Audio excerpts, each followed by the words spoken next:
Queridos irmãos, eu desejo saudar a todos com a paz do Senhor Jesus. Amém. Você está feliz com Jesus? Pode manifestar com uma das suas mãos. Abra a tua Bíblia, por gentileza, aproveitando que os irmãos estão em pé. 1 Pedro, primeira carta do apóstolo Pedro, capítulo de número 1.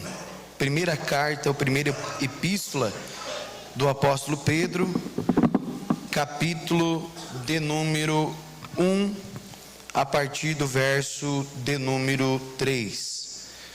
Primeira epístola, primeira carta do apóstolo Pedro, capítulo de número 1, a partir do verso de número 3. Louvar a Deus enquanto os irmãos procuram, enquanto os irmãos acham. Louvamos a Deus por essa oportunidade de estar na sua presença, para adorar, engrandecer, bendizê-lo. E por rever aqui os irmãos, a igreja do Senhor reunida, tendo em vista o nosso presidente, pastor Giovanni, não está conosco devido, é de conhecimento de toda a igreja. O presbítero Montúlio, partiu, e ele foi até a cidade de Joinville. O pastor Giovanni desfrutava de uma grande amizade, uma comunhão como irmãos, e sem falar de tudo aquilo que o Montúlio fez por essa obra também, irmãos? E não só aqui em Ampere, mas em todos os lugares, pelo menos aonde eu estive junto com o pastor Giovanni. Em Piratuba, Ibicaré, ali havia duas congregações, Ibicaré que ele ajudou a construir, em Piratuba algumas também, o Templo Central principalmente, e aqui agora mais uma vez, a congregação Monte Sião, ele esteve conosco, e também aqui no Templo Sede, nos ajudando sempre. Nunca cobrou, nunca fez preço, não, sempre disponível para servir no reino de Deus. Estava completando agora 1000 viagens que ele havia feito, tanto no Brasil como fora dele. Teve uma igreja, eu estava em Joinville na época, ele fez lá no Uruguai. O pastor Sérgio levou ele lá, e ele fez aquela igreja lá no Uruguai, onde tem um lindo templo hoje ali, e foi necessário ter pessoas que investissem tempo, e a sua mão de obra qualificada, para que essas obras fossem concluídas. E eu não lembro, eu não sei se todos os irmãos lembram, eu não sei se o pastor Abel vai lembrar disso, mas quando falecia um irmão, partia, às vezes os obreiros perguntavam assim: quem que vai ficar agora no lugar desse? Quem vai ficar? E o meu pai aceitou Jesus, pastor. Meu pai aceitou Jesus assim. Entrou na igreja, num velório, e o pastor perguntou: quem que vai ficar no lugar desse presbítero? E ele levantou a mão e disse: eu fico no lugar dele, mas nem crente era. E aceitou Jesus, já é um pastor. Mas quem vai fazer esse trabalho agora? Quem vai fazer? Então, o Senhor Jesus disse que a seara é grande, e a necessidade de rogar ao Senhor da seara para que ele envie ceifeiros para a sua obra. Então eu trago o abraço do nosso presidente, o pastor Giovanni, que está na cidade de Joinville. A irmã Simone operada, recuperando depois de 3 procedimentos cirúrgicos.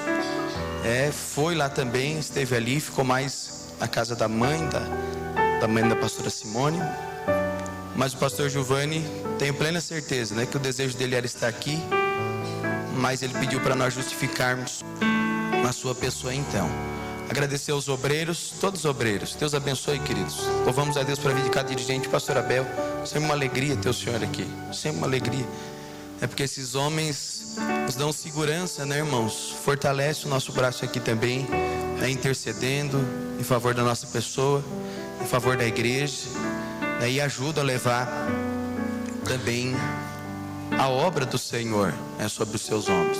Então nós louvamos a Deus pela vida de cada obreiro, cada irmão, os obreiros que estão na nave da igreja. Que Deus possa abençoar os pastores, presbíteros que aqui estão, que Deus possa abençoá-los de um modo geral. Toda a igreja que aqui está, que Deus te abençoe em Cristo Jesus. Nayara, Nayara que está aí também de Santa Teresa, Deus abençoe Nayara. E eu creio que essa igreja será sua daqui a alguns tempos, no nome de Jesus. E quantos irmãos podem dizer amém por isso? Amém, no nome de Jesus. 1 Pedro capítulo de número 1, verso de número 3. Quem encontrou pode dizer glória a Deus. Diz assim: bendito Bendito seja o Deus e Pai de nosso Senhor Jesus Cristo, que segundo a sua grande misericórdia, nos gerou de novo, para uma viva esperança, pela ressurreição de Jesus Cristo dentre os mortos, para uma herança incorruptível, incontaminável, e que se não pode murchar, guardada nos céus para vós, que mediante a fé estáis guardados na virtude de Deus, para a salvação, já prestes para se revelar no último tempo, e em que vos grandemente vos alegrais, ainda que agora importa, sendo necessário que estejais por um pouco contristados com várias provações, para que a prova da vossa fé, muito mais preciosa do que o ouro que perece e é provada pelo fogo, se ache em louvor e honra e glória na revelação de Jesus Cristo, ao qual, não havendo visto, amais, no qual, não o vendo agora, mas crendo, vos alegrais com gozo, alegria inefável, glorioso, alcançando o fim da vossa fé, a salvação da alma. Amém? Volte ao teu lugar adorando ao nome do Senhor.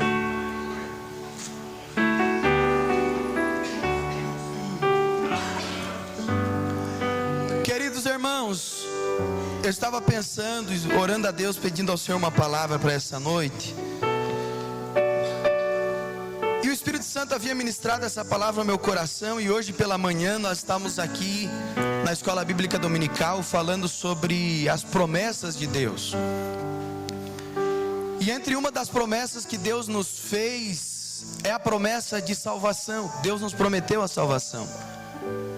Quando nós olhamos para a palavra de Deus, nós vamos ver que a salvação era anunciada e foi anunciada lá em Gênesis pela primeira vez no capítulo 3 e o verso de número 15, quando há uma promessa de salvação feita pelo próprio Deus, dizendo que haveria viria um que esmagaria a cabeça da serpente, embora fosse ferido o seu calcanhar. Ele viria com o propósito de vencer o diabo, vencer a serpente, vencer o pecado, vencer a influência do pecado sobre a vida do ser humano. Tudo isso ele viria fazer, e isso se dá por uma promessa, a promessa de salvação. Quando nós pensamos a respeito de salvação, eu acho muito lindo esse texto de 1 Pedro, e eu acredito que ele seja bem apropriado para nós falarmos nessa noite, porque estamos num culto de Santa Ceia e fizemos menção da pessoa de Cristo Jesus, que com o seu propósito, qual era o propósito de Cristo? Trazer salvação à humanidade. A Bíblia diz que todo aquele que nele crê não perece, ou seja, a salvação está livre da condenação eterna. O homem pecou e a Bíblia diz que todos pecaram e destituídos estão da glória de Deus. A Bíblia diz que o salário do pecado, ou o resultado do pecado, é a morte, mas o dom gratuito de Deus é a vida eterna, a salvação. Mas o que é interessante é que o apóstolo Pedro, ele está escrevendo uma carta para alguns irmãos.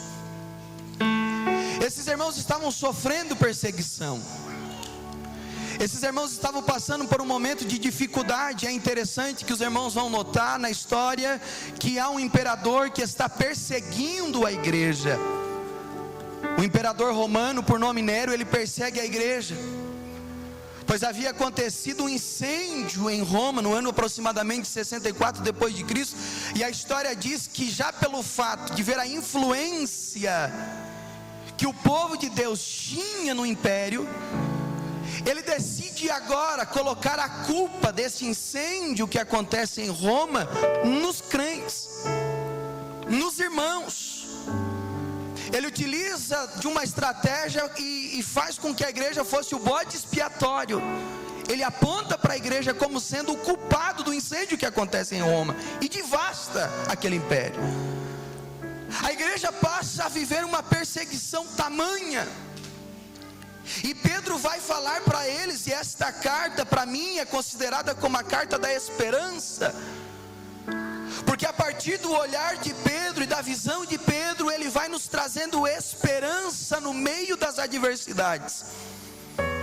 Eles estão vivendo esta perseguição, e Pedro está fazendo os irmãos entender que Deus está o permitindo para provar a fé deles, e provar no fogo.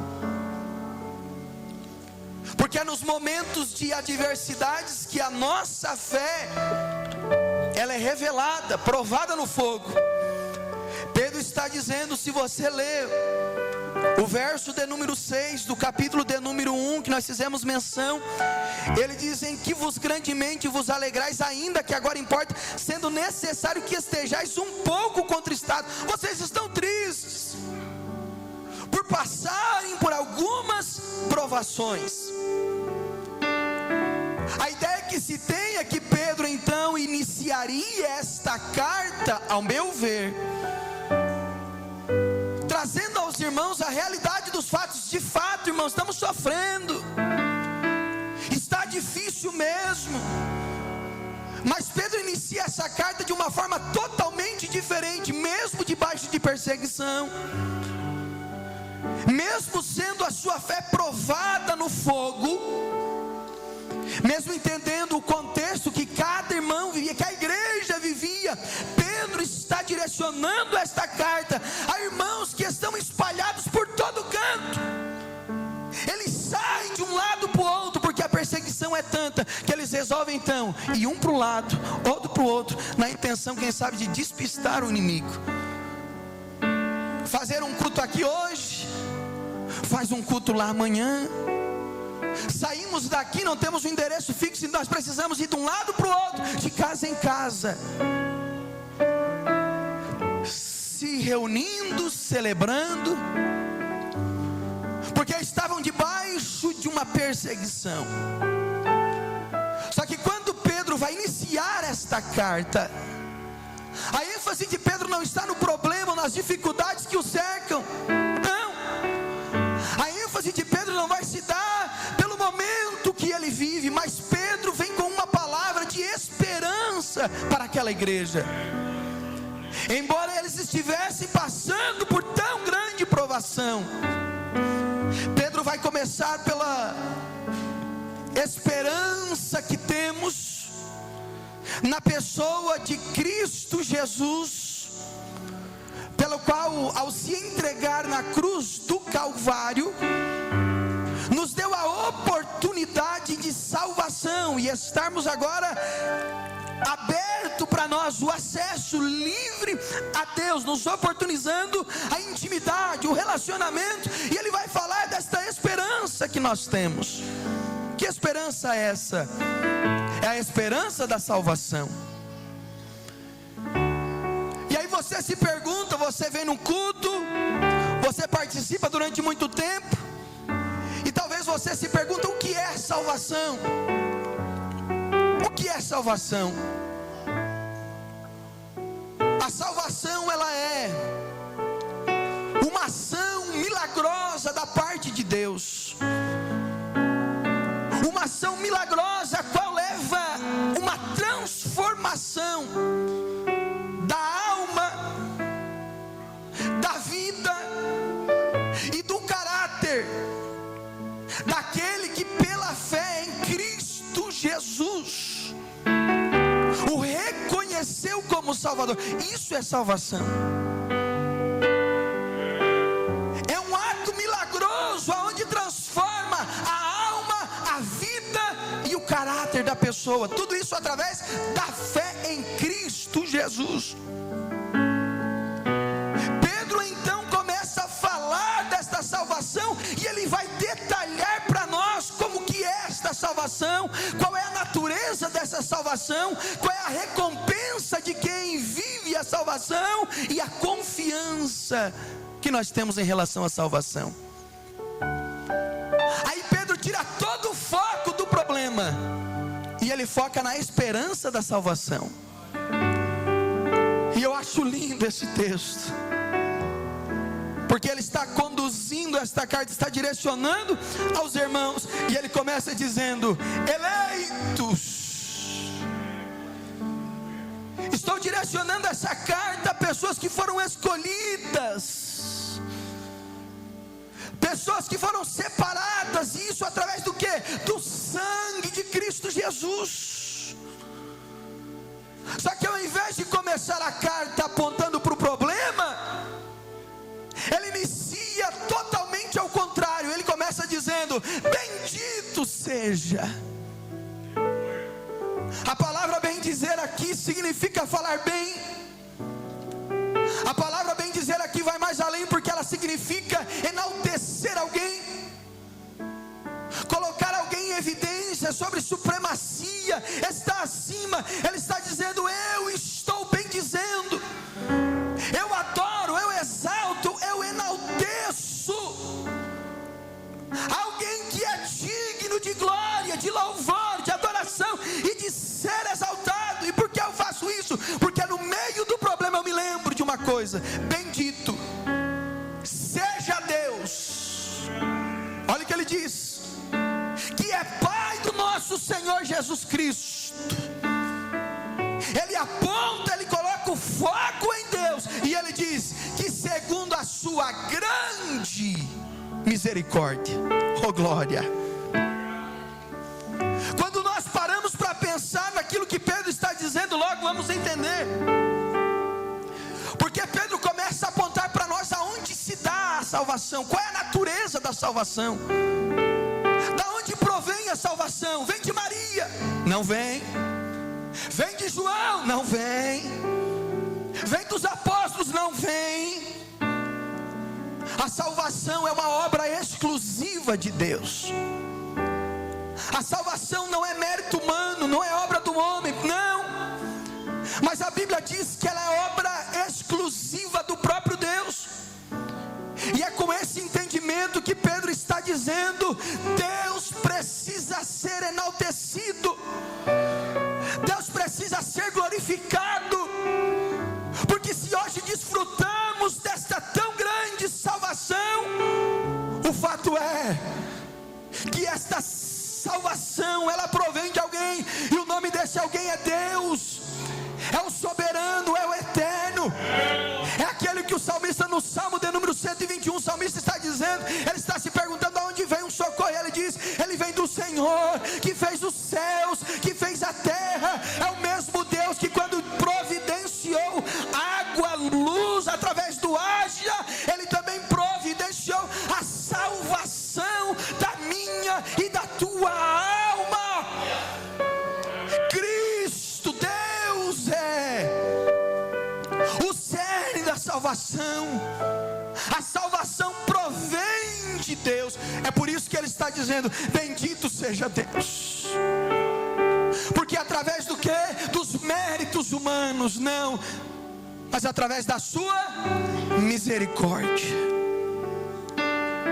através da sua grande misericórdia. Olha o que ele faz: ele nos gerou de novo, novo nascimento. João capítulo de número 3. Nasci da água e do Espírito.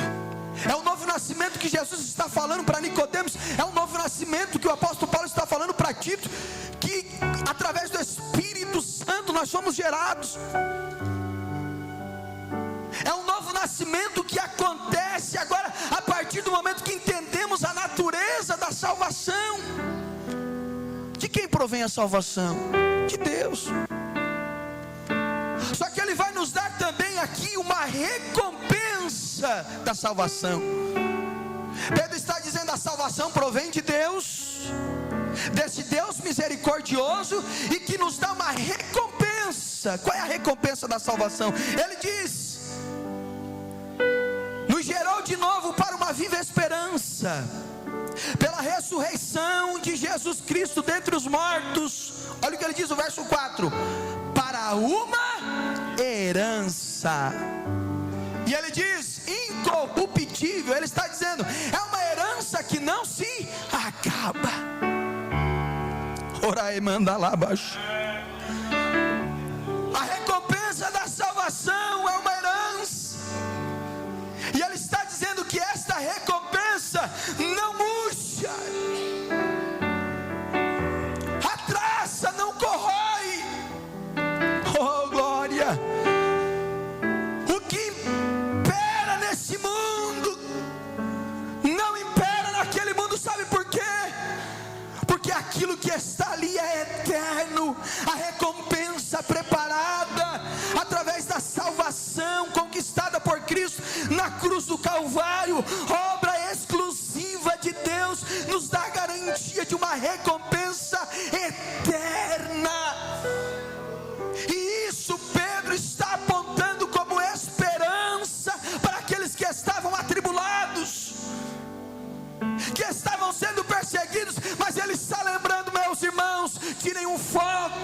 tirem o foco das adversidades, mas lembre de uma coisa: Deus é misericordioso, e através da pessoa de Cristo Jesus, morrendo, mas ressurgindo, nós temos uma oportunidade. Que oportunidade é essa? A oportunidade de uma recompensa, a recompensa da salvação. Deus foi misericordioso comigo e com você, providenciando Cristo Jesus para morrer por cada um de nós, e ainda Ele nos dá uma recompensa eterna. Oh, glória! Mas olha o que Ele diz. Ele vai falar da segurança da salvação. A natureza é Deus, a recompensa é uma herança, mas Ele vai falar da segurança. Qual é a segurança da salvação, pastor? Verso de número 5: que mediante a fé estás guardado na virtude de Deus para a salvação. É a fé, é através da fé, você crendo, você está guardado, aleluia, na virtude de Deus. Ele está dizendo: Deus está te guardando através da fé, para que você desfrute desta tão grande salvação. É através da fé que nós temos a convicção e a certeza da nossa salvação, e que Pedro inclusive vai dizer que está bem prestes para ser revelado nesse último tempo. Ele está dizendo: breve Jesus voltará, chegará um tempo que Ele vai vir, e haverá uma recompensa e uma segurança. Ele veio, eu sou um desses, eu sou um dos salvos, porque pela fé em Cristo Jesus, eu creio, eu acredito que eu estou guardado para esta tão grande salvação, aleluia. Então existe aqui a recompensa da salvação, a segurança da salvação. Mas Pedro vai dar mais um motivo para eles a respeito da salvação: a alegria da salvação. Oh, glória! Deixa eu te perguntar, você sente, aleluia, alegria na tua alma da salvação? Você pode manifestar, você pode aqui levantar as tuas mãos aos céus. Davi está dizendo: volta a dar-me alegria da tua salvação. Já não tem mais aquele ardor no coração pela salvação. Se tem mensagem, irmãos, se tem mensagem, todas as mensagens que provêm da palavra, que provém de Deus, toda mensagem inspirada, ela toca o nosso coração, ela nos edifica. Mas a mensagem da salvação, quando eu começo a escutar a mensagem da cruz, a mensagem da salvação, a minha alma começa, é como se um fogo se alasse dentro da minha alma, porque não existe uma alegria maior. Não existe uma alegria maior na vida do crente. Ele pode estar bem financeiramente, ele pode ter recursos, ele pode ter um bom lugar para morar, e tudo isso traz facilidade e é bom, mas a maior alegria ainda permanece no meu coração: a alegria da salvação em Cristo Jesus. Você sente esta alegria na tua alma? Você pode glorificar o nome do Senhor? Perde-se essa alegria? Pode sim. É por isso que Davi está orando, está clamando: volta a dar-me alegria, volta a dar-me alegria, volta a dar-me alegria. Isso aqui é importante frisar, porque se alguém no nosso meio nessa noite, que por um acaso as provações, as tentações, tudo aquilo que o diabo também tem usado contra a tua vida, tem feito ofuscar o teu olhar da esperança que Pedro está dizendo aqui, que nós recebemos em Cristo Jesus como recompensa, como segurança e como alegria. E agora você não tem mais essa alegria, está perdendo, está sentindo que essa alegria está se esvaindo. O Espírito Santo de Deus está aqui nessa noite.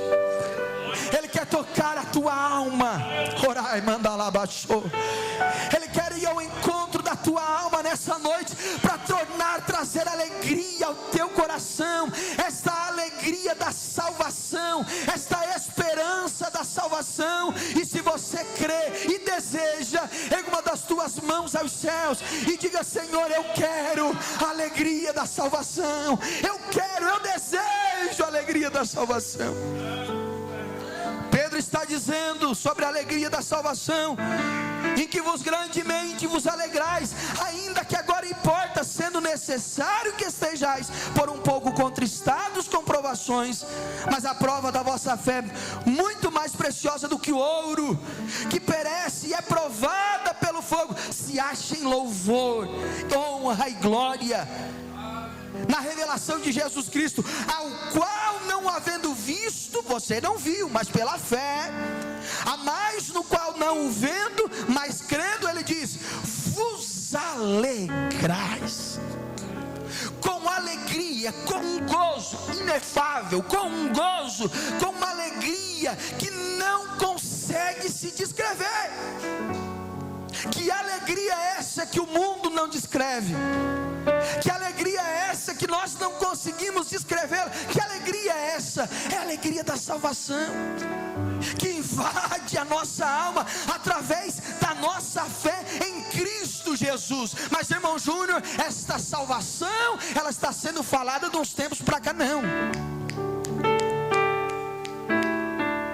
Esta salvação há muito tempo atrás está sendo falada a respeito dela. Pedro vai dizer para nós, ele diz que na antiguidade já se falava dessa salvação. Olha o que ele diz para nós no verso 10: da qual salvação inquiriram e trataram diligentemente os profetas, que profetizaram da graça que vos foi dada, indagando que tempo, que ocasião de tempo o Espírito de Cristo que estava neles, um Cristo pré-existente que já estava lá, que ministrava sobre a vida daqueles homens, um Cristo que se movia através da vida daqueles homens, o Espírito de Cristo que estava neles quem? Nos profetas, indicava anteriormente, testificando os sofrimentos que a Cristo haviam de vir, e a glória que se lhes havia de seguir. Mas olha o 12: aos quais foi revelado que não para si mesmo, mas para nós, eles ministravam estas coisas, que agora vos foram anunciadas por aqueles que pelo Espírito Santo enviado do céu vos pregaram o Evangelho, para as coisas a quais os anjos desejam bem atentar. Ele está dizendo: a oportunidade foi dada a mim e a você. Deus há muito tempo vem falando da salvação, desde lá de trás. Usou o povo de Israel, usou os profetas, e ele veio falando dessa salvação,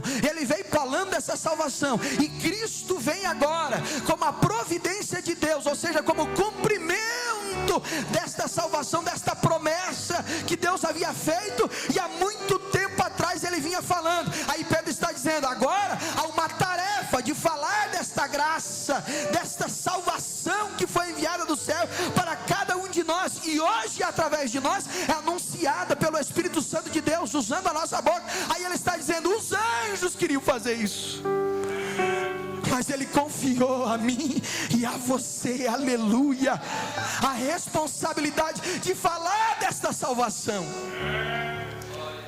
Só que aí, irmãos, eu acho lindo, e eu queria decorrer aqui alguns versos com os irmãos, porque primeiro Pedro fala dessa salvação, da onde ela vem, qual é a sua natureza, a recompensa da salvação, a segurança da salvação. Ele vem falando da salvação na antiguidade, e agora ele vai falar do que? De santidade. E isso aqui é maravilhoso. Por quê? Porque o crente que entende o que é a salvação, o crente que entende a salvação, Pedro está dando agora para nós, sabe o que? O caminho que o salvo precisa andar. Se você entendeu que você é um salvo em Cristo Jesus, entendeu o que é salvação, agora Pedro vai nos dar um estilo de vida. Como é que o salvo deve se portar? Aí ele começa dizendo: sede santo, porque o Senhor sou santo. Ele está dizendo: você foi separado. E se você entender que você foi separado e alcançado você entende o que é salvação, você vai mudar o teu estilo de vida. As pessoas vão olhar para você e vão dizer: ele é diferente, ela é diferente. O santo aqui não está falando de perfeição, mas o santo aqui está falando de separação. Eu gosto muito, pastor Adilto está aí. Gosto muito do pastor Antônio Gilberto, saudoso pastor Antônio Gilberto. Pastor Adilto, ele tinha uma frase, pastor Antônio Gilberto, que ele dizia em relação a essa questão do mundo, igreja. Ele dizia: nós somos como um navio. O navio, ele até pode estar no oceano, mas um oceano nunca pode estar dentro de um navio. Em outras palavras, o pastor Antônio Gilberto estava dizendo: nós estamos no mundo, somos separados, uma coisa é séria: o mundo não está em nós. E por quê? Porque eu entendi o que é a salvação e adotei um estilo de vida. Se o meu mestre me diz para eu ser santo, para assumir um estilo de vida de um salvo, eu preciso assumir um estilo de vida de salvo. As pessoas lá fora olham para você e precisam dizer: ele é um salvo em Cristo Jesus. E agora eu vou te dizer uma coisa: o que tem preocupado o meu coração é que hoje, no tempo que a gente vive, está bem difícil de identificar quem é salvo e quem não é salvo. Certa feita, Jesus foi indagado em Lucas, o capítulo de número 13, por um homem que disse: Senhor, quantos que hão de se salvar? O foco dele está na quantidade, quantos são? E Jesus tira totalmente o foco da quantidade, e Jesus vai para a qualidade do salvo. Olha o que Jesus disse: porfiai por entrar. Jesus está dizendo: não se preocupa com quantos vão ser, mas a pergunta é: você será um salvo ou não? Se fosse perguntar para você hoje, as pessoas veem que você é um salvo? O teu vizinho sabe que você é um salvo? A tua família sabe que você é um salvo em Cristo Jesus, oh glória! Há um estilo de vida adotado por um salvo em Cristo Jesus. A segunda coisa que nós vimos que Pedro vai falar aqui a respeito de um salvo em Cristo: ele vive uma vida de prudência. O que é uma vida de prudência? De respeito. O crente salvo em Cristo Jesus, ele vive com uma vida de reverência. E por que Pedro vai tratar sobre isso? Porque Pedro vai dizer que nós recebemos dos nossos pais uma maneira de viver. Ele diz: receberam dos vossos pais por tradição. O que é tradição? É costume, é herança, é legado, é hábitos. Que muitas das vezes nós estamos na igreja e estamos dizendo: eu sou livre, e muitas das vezes as prisões que mais nos aprisionam são as prisões invencíveis. Nós estamos aprisionados dentro daqueles costumes antigos, daqueles velhos costumes lá de trás, daqueles hábitos que nós recebemos por herança do nosso pai. Aí, o que Pedro está dizendo? Aí com isso nós fizemos o que? Acepção de pessoas. Aí ele diz: se porte com reverência, com respeito. Ele diz: se invocais por pai. Ele diz: se você tem Deus por pai, se você é um salvo e reconhece ele como teu pai, ele diz assim: o pai é aquele que sem acepção de pessoas julga segundo a obra de cada um.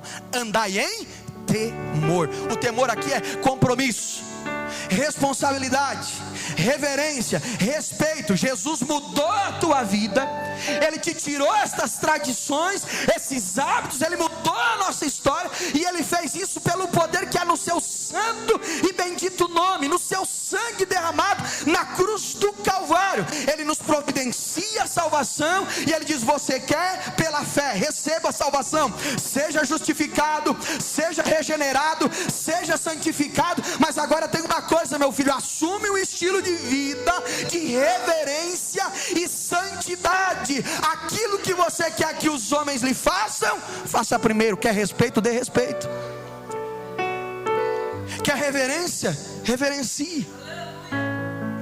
Mas se às vezes nós não guardamos nem o nosso pé quando entramos na casa do Senhor, irmãos, eu não estou reclamando aqui, mas escute: nem o copinho da água nós temos às vezes reverência para, nem o copinho da água. Agora imagine nas coisas mais complexas.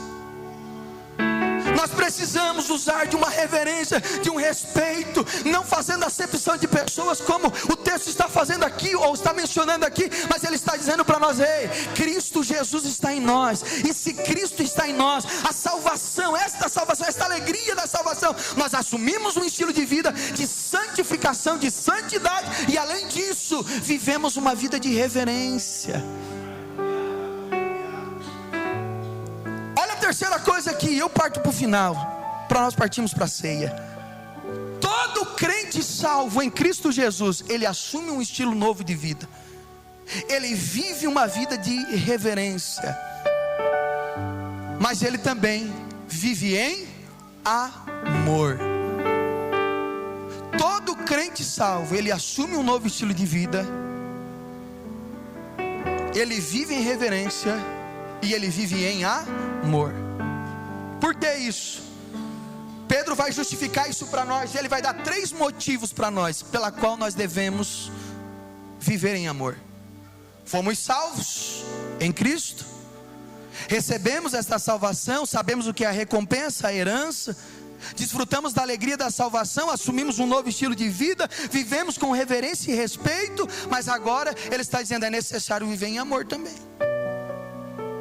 Mas por que é necessário viver em amor? Olha o que o texto diz, verso de número 22 do capítulo 1. Purificando a vossa alma. Ele vem falando de Cristo. Bota o 21 para nós. E por ele credes em Deus, por meio de Cristo Jesus, credes em Deus, a qual Deus o ressuscitou dos mortos e lhe deu glória, para que a vossa fé e esperança estivessem em Deus. Agora ele diz, o 22, purificando a vossa alma na obediência à verdade, para o propósito de estar sendo purificado, para amor fraternal, não fingido.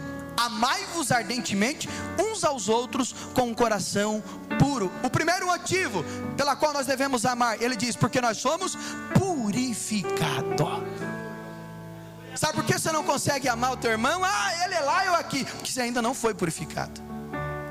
Que no momento que você for purificado, meu amado irmão, o amor de Cristo Jesus, ele fala mais alto.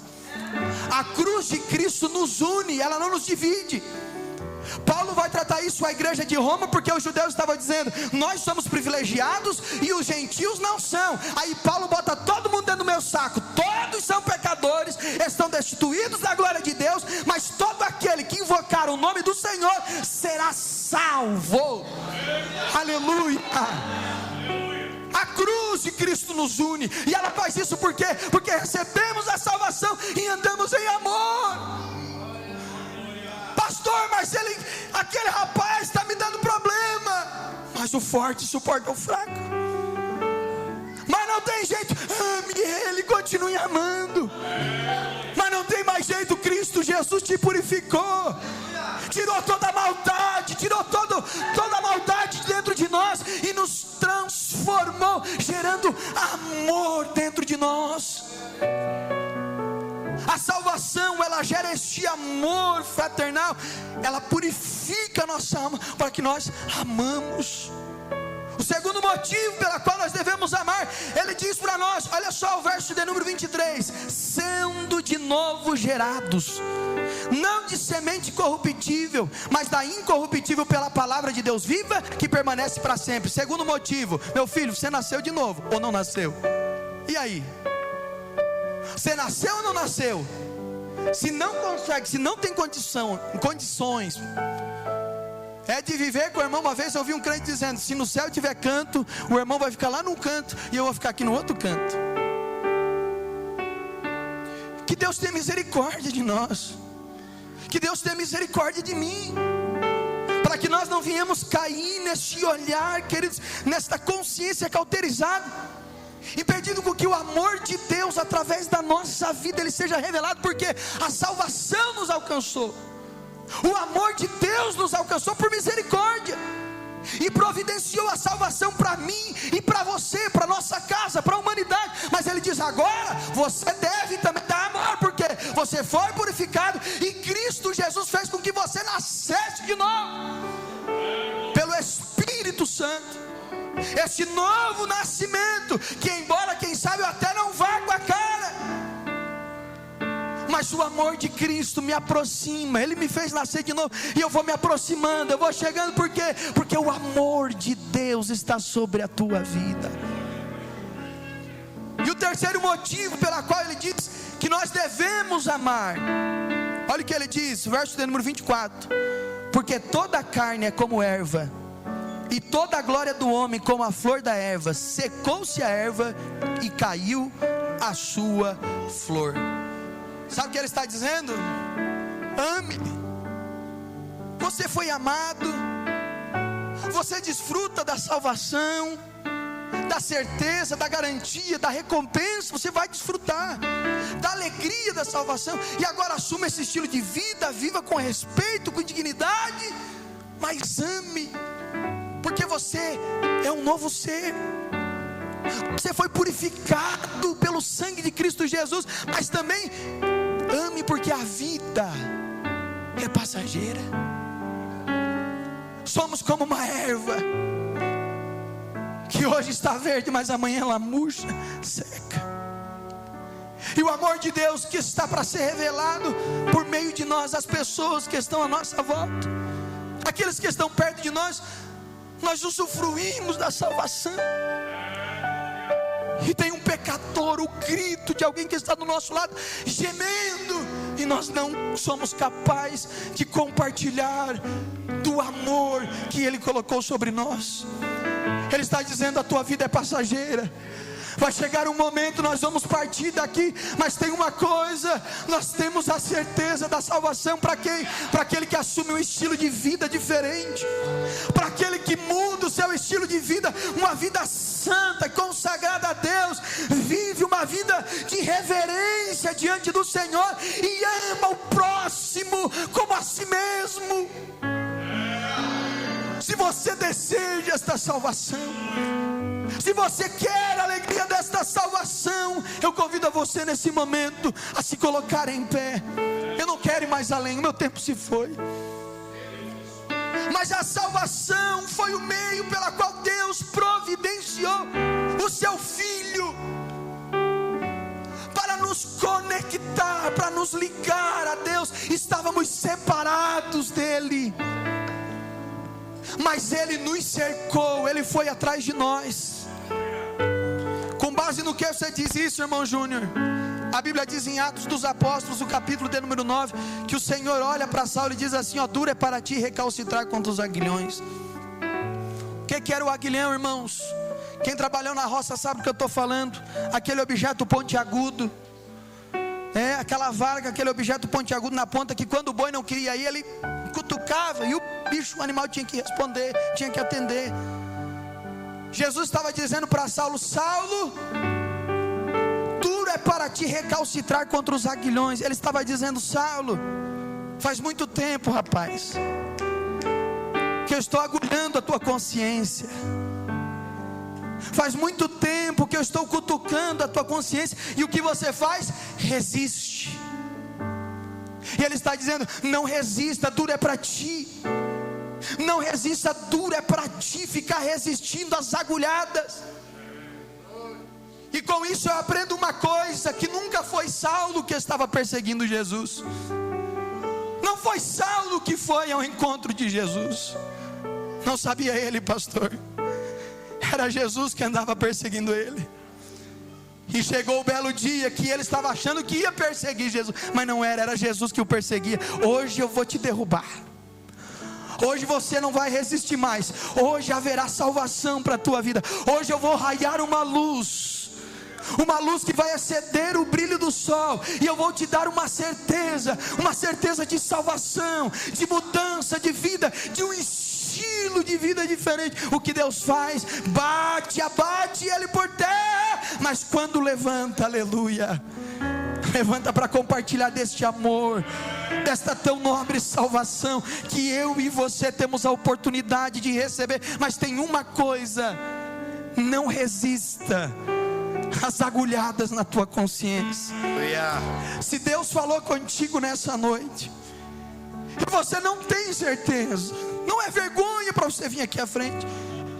Vergonha será no dia que nós nos achegarmos diante do Senhor, a igreja junto com Cristo, e você estiver lá dizendo: eu não tive a oportunidade. Não, você teve a oportunidade. Não perca a tua salvação por nada. Jesus Cristo nessa noite, ó glória, Ele te chama, Ele diz: não resista, não resistas às agulhadas que eu estou dando na tua consciência, te chamando e dizendo: eu tenho salvação para a tua vida, eu sou misericordioso. Por mais que você pecou, por mais que você errou, você está no alvo de Deus. Como Deus é misericordioso, Ele irá te perdoar, Ele irá ter misericórdia de ti, Ele irá dar da sua graça. Você quer sair do teu lugar? Tem alguém nessa noite? Silvio, pode preparar um louvor. Mas se tiver alguém no nosso meio, nesse lugar, que deseja fazer um propósito com Deus e diz: Senhor, eu preciso, Senhor, ter de novo a alegria da salvação na minha alma. Eu preciso, Senhor Jesus, ter esta certeza, esta convicção. Eu preciso, Senhor, assumir um novo estilo de vida. Eu entendo que é a salvação, então assuma um estilo de vida de alguém que foi separado, de um salvo em Cristo, amando, cuidando, respeitando, fazendo a diferença, porque você é um salvo. Alguém deseja nesse momento receber a oração? Se não, nós vamos orar. Mas se você puder fechar os teus olhos agora, fecha os teus olhos.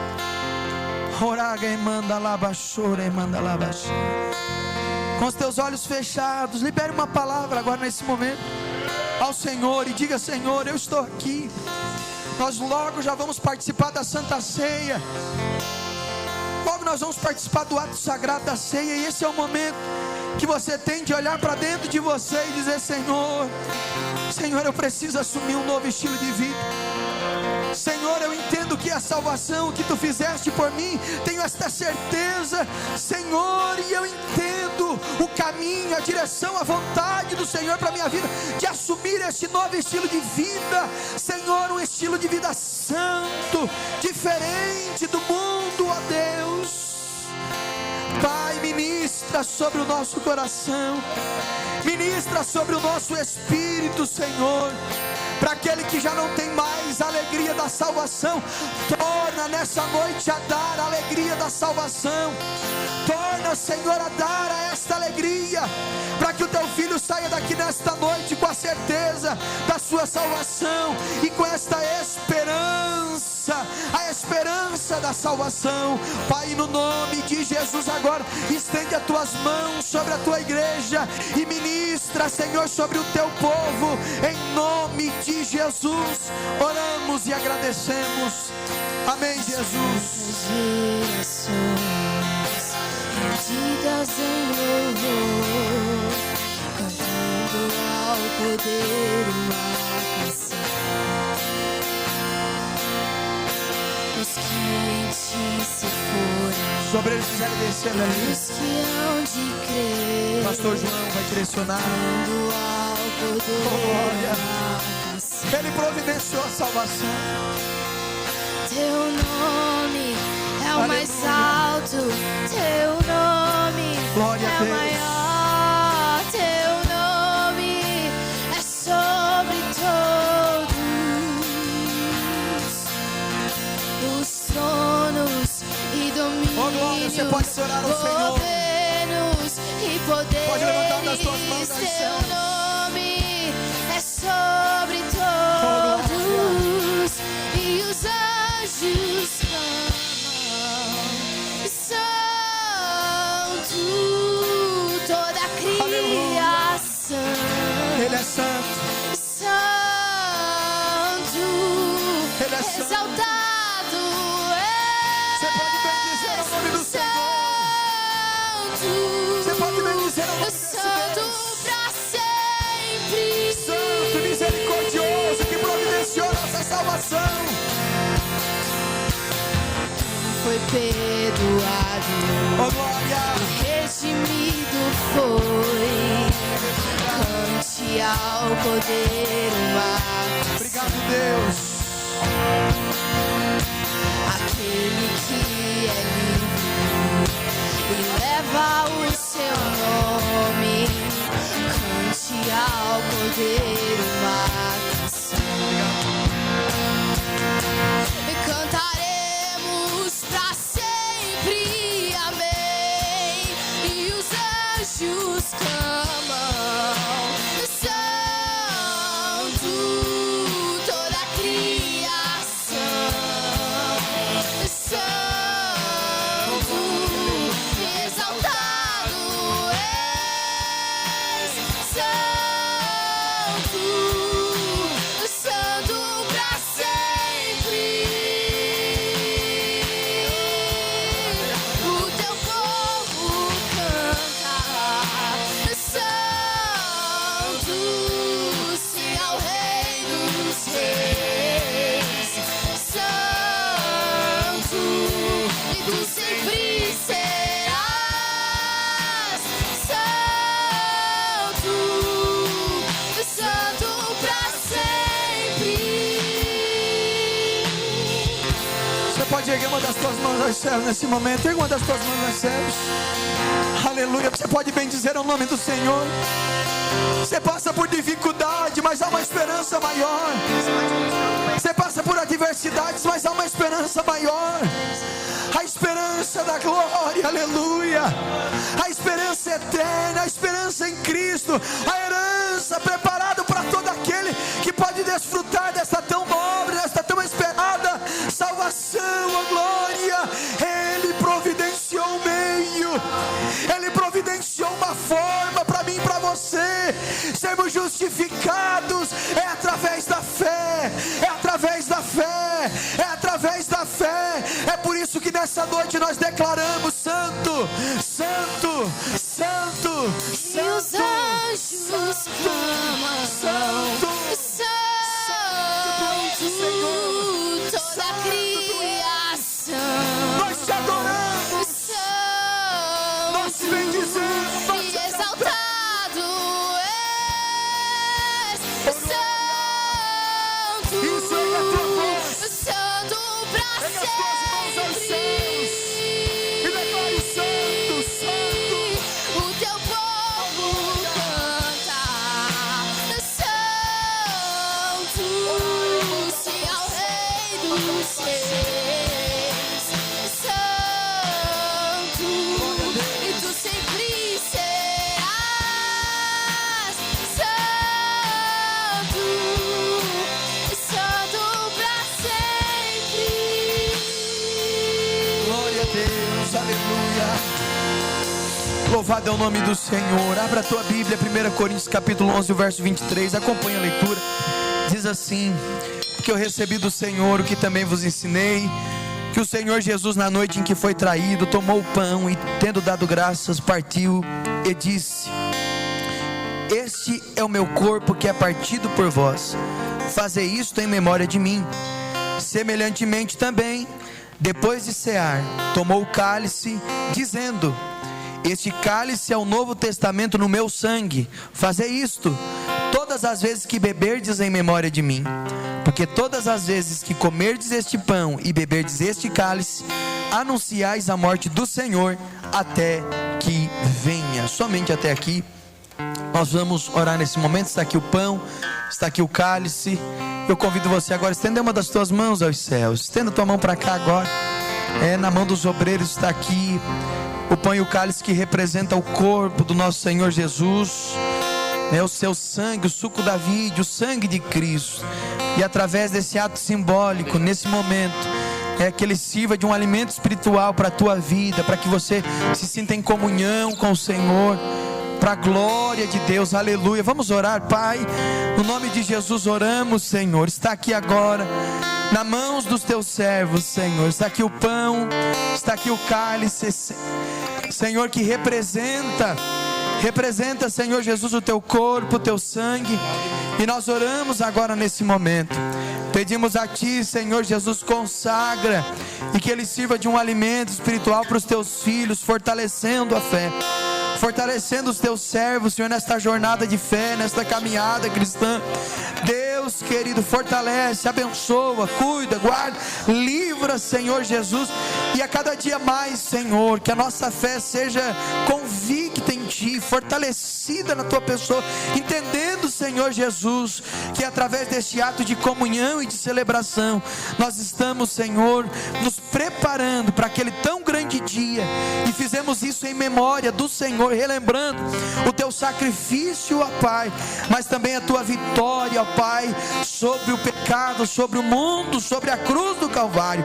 Deus querido, que ao beber do cálice, que ao comer do pão, aquele, Senhor, que participar, que se por um acaso ou está, Senhor, tomado de alguma enfermidade, que seja curado, que seja tocado, que irmãos que estão aqui sejam renovados e batizados para a glória do Teu santo nome. Nós oramos e Te agradecemos em nome de Jesus, amém e amém. Jesus, os irmãos que estão em comunhão permaneçam em pé, aqueles que ainda não desceram as águas do batismo, tomem o vosso assento.